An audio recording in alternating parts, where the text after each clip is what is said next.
Hello, and welcome back to Vidhammer, or more precisely, welcome to the Gloomhaven board game playthroughs that I'll be doing as I take on one of the most popular games in existence right now, and it doesn't show signs of stopping anytime soon.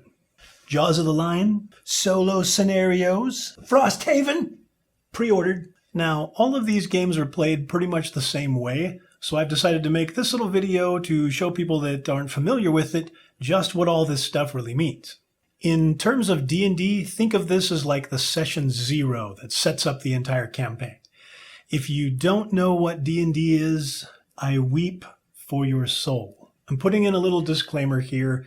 I'm not going to be teaching you everything about the game. This is really just an entertaining video for the general concepts of things. Also, I tend to get some of the rules wrong, especially in the beginning, but that's just how I roll. So Gloomhaven is a cooperative, fantasy-based tactical RPG.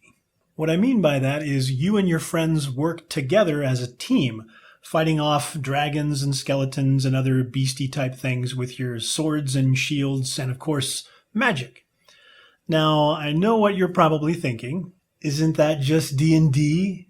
Well, in this game, the role-playing decisions are actually a very small part of the game. Most of the time, you'll be playing through combat scenarios that take place on a hex-based board, kind of like this one right here. You move your character around and attack monsters and do cool shit. We'll get into how all that plays out, but a couple of other aspects to the game that are important to note. Gloomhaven has an overarching legacy campaign. Legacy is a pretty common term that's been thrown into a lot of popular games lately. Like Pandemic, Betrayal at House on the Hill, Werewolf. It basically means that you will play through the game several times, but the choices you make each time you play will affect what happens in later games.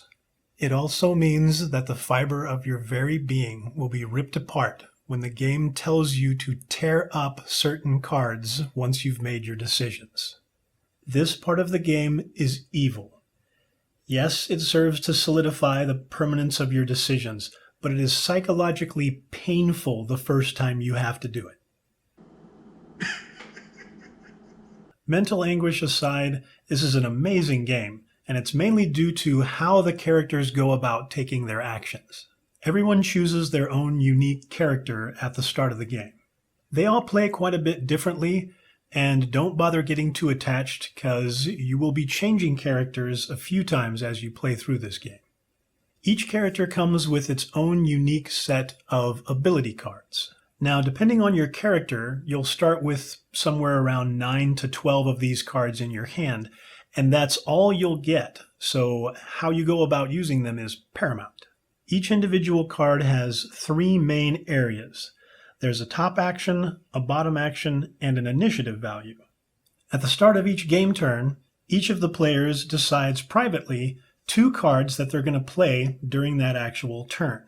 The tricky part is that from those 2 cards, the players have to play a top action from one of those cards, and they have to play the bottom action from the other card. You can do these in any order that you want, but you have to do all the action on one card before you do the action on the other. Then there are the initiative values. Each card has an initiative value on it, but at the start of your turn, you'll choose one of those cards to be your initiative for that turn. It doesn't matter which card you're going to use first, or if you're going to do a top action and then a bottom, or if you're going to do the bottom and then go to the top. That's what she said. The lowest valued initiatives will act first, and the higher initiatives will come later. If there's a tie between players, then the second card will be the tiebreaker. If there's a tie with the monsters, the players always get to go first. That's right, the monsters have initiatives too. They actually have their own stats and action cards as well, and their stats will increase as you go up in difficulty. Here's a level 1 monster with its stats for health, movement, attack, and range. It also has a monster level in the upper left. Once you start playing against a higher difficulty level, you just turn the card and play against a higher stat block. But that's just the basic behavior for monsters. They also have their own smaller deck of action cards. At the start of a turn, just after the players have chosen what cards they're going to play during that turn, each monster type that's present on the board will get a card drawn from each corresponding deck to tell you what actions they're actually going to take on that turn. Sometimes you might get lucky and they won't attack. Sometimes they might not move and you'll be able to stay away from them. But each monster card has an initiative in the upper left that tells you when they get to take their turns. As far as the behavior of the monsters and how they go about choosing their targets, I'm not going to go into too much detail because it can get a little bit crazy, and I'm probably doing it wrong anyways. But basically, the monsters will target whoever is closest to them. And if there's a tie, they will go with whoever is moving faster. Then they'll move the least amount of spaces necessary to perform their action as effectively as they can. If you want more specifics, you'll have to check the rules. There are a couple of pages in the rulebook and several more in clarifications. There's also difficult terrain that costs extra movement to go through unless you're flying, dangerous terrain that causes damage when you go through it unless you're flying, and obstacles that you have to move around unless you're flying. Flying is actually kind of powerful now that I think about it. List of superpowers that I want. Flying. Pizza. There's also traps that do stuff, but don't worry too much about that because I'll be taking care of it for you and I'm sure I won't be making any mistakes. Another quick word about your ability cards and how you have to manage them in the game. On your turn, you draw 2 cards and you play them. And at the end of that turn, they're going to go into your discard pile. The next turn, you're going to have to choose 2 cards from what you have left to play for the following turn. Again, those are going to go into your discard pile. At this rate, you're not going to last very long until the choices that you have left are incredibly limited. So the way that you get your cards back into your hand is by resting. And you can either short rest or long rest depending on what you need. To take a short rest, at the end of your turn, you take all the cards from your discard pile and you remove 1 at random to go into your burned or lost pile. You won't get that one back. The rest, however, will go back into your hand and you're ready to make your choices for the next round. Now, if you don't want to lose the card that was drawn at random, you can choose to suffer 1 damage to redraw. The new card now has to be burned and the rest will go back into your hand. Each time you rest, you get 1 chance to redraw only. For a long rest, when it's time for you to choose your cards, you will announce that you are going to take a long rest, and for the rest of that turn, you won't do anything at all. Your initiative is considered to be 99 for the purposes of monsters, so you still might get attacked if you're the closest to any of them. Once the whole turn is over, you pick up your discard pile and you get to choose which card you have to lose. That one gets burned and the rest go back into your hand. You also get to heal yourself for 2 damage. Finally, you get to refresh any item cards you have that have this little refresh symbol on them. Managing your ability cards is a crucial part to playing Gloomhaven, but there's a variety of these equipment pieces and items to help you along the way. Between most scenarios, heroes have a chance to go back to Gloomhaven and stock up on some more gear. Each item fits into a certain category, and players are limited to 1 helmet, chest, and footwear item, 2 hands worth of items, and a number of sack items equal to half their level rounded up. Basically, every odd level you can carry an additional sack item. Your sack gets bigger over time. Ain't that the truth? So there's really just one more thing that I want to talk about, because if we just played the game according to the attack values that are printed on the cards, there wouldn't be a whole lot of excitement because you'd know exactly how things were going to work out as soon as you revealed those cards at the start of a turn. And that's not entirely accurate with Gloomhaven because of this little guy. This is an attack modifier deck. Each player gets their own, and the monsters even have one of their own as well. Each time you attack a monster, and each time a monster attacks a player, You have the base value that's printed on the card, but then you have to draw one of these cards to add to it.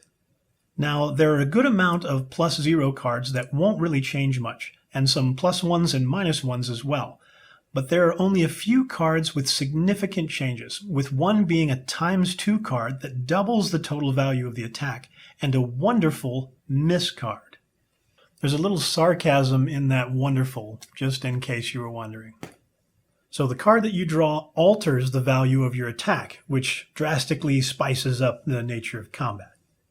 There are a number of abilities that come up that mention advantage and disadvantage. Those of you familiar with 5th edition D&D will recognize this mechanic. When you have advantage, it means you draw 2 cards and you get to keep the better one. When you have disadvantage, it means you have to draw 2 and you have to keep the bad one. Drawing these cards can be a little crazy, especially in the late game, because even though the combat modifier decks start out relatively simple, they actually change as your characters advance. Yeah, that last part to the whole RPG type of game that this is. Your characters will pick up money from the coins that the monsters will leave behind, and you can use that to buy some bitch-tastic bling or maybe think about getting some better gear. And they will also gain experience for the ability cards that they play that have this symbol on them. When characters reach enough experience, they go up in level. There's a few cool things that happen, but I'll try to make it short since this is already way too long. That's what she said. No, she didn't. Yeah, I know.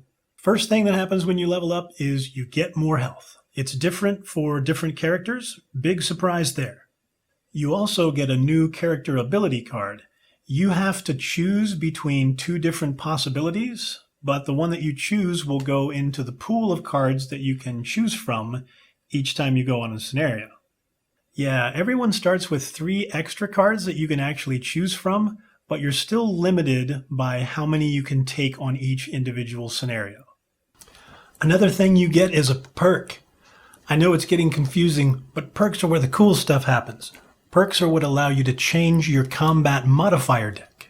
Each perk you get lets you take out cards you don't want and add in ones that make you more powerful. So even though those level 1 character ability cards don't actually change over time, your combat deck will start becoming more and more powerful in adding to those. Of course, there's also ways to improve these cards with enhancements. That's where these little dots come into play. You pay for them according to this easy-to-understand table. But I'm not going to get into that right now. Okay, one more thing and then I'm done. And that's the long-term and short-term goals for your character. Short-term goals are another way to get those awesome perks. At the start of each scenario, you get 2 of these at random. You choose 1 to be a task you try to complete during the scenario. If you can complete it and the mission is successful, you gain a check mark or possibly 2. Once you get 3 check marks total, you get yourself another perk. Long-term goals come from another deck, and it's only done once when you first start a new character. You get 2 cards at random, and you choose which one you want to be the retirement condition for your character. Once the requirements have been met, at the end of that mission, your character will retire, and you will probably unlock a new character from the game. There's lots of fun things to unlock in Gloomhaven, so let's just go ahead and get to play. Oh, the element tracker. Some cards have an element symbol that brings out an element, but not until the end of your turn. Other actions can use elements that are out to give them a boost. Elements first come out strong, then go to waning on the next turn, then to inert. Status effects. Immobilized, you can't move. Disarmed, you can't attack. Stunned, you can't do anything. Poisoned, each attack at you does 1 more damage until you get healed. Wound, 1 damage at the start of your turn until you're healed. You can also push enemies away from you and pull them towards you as well. Prosperity. As you play, the town does better. You get access to better things.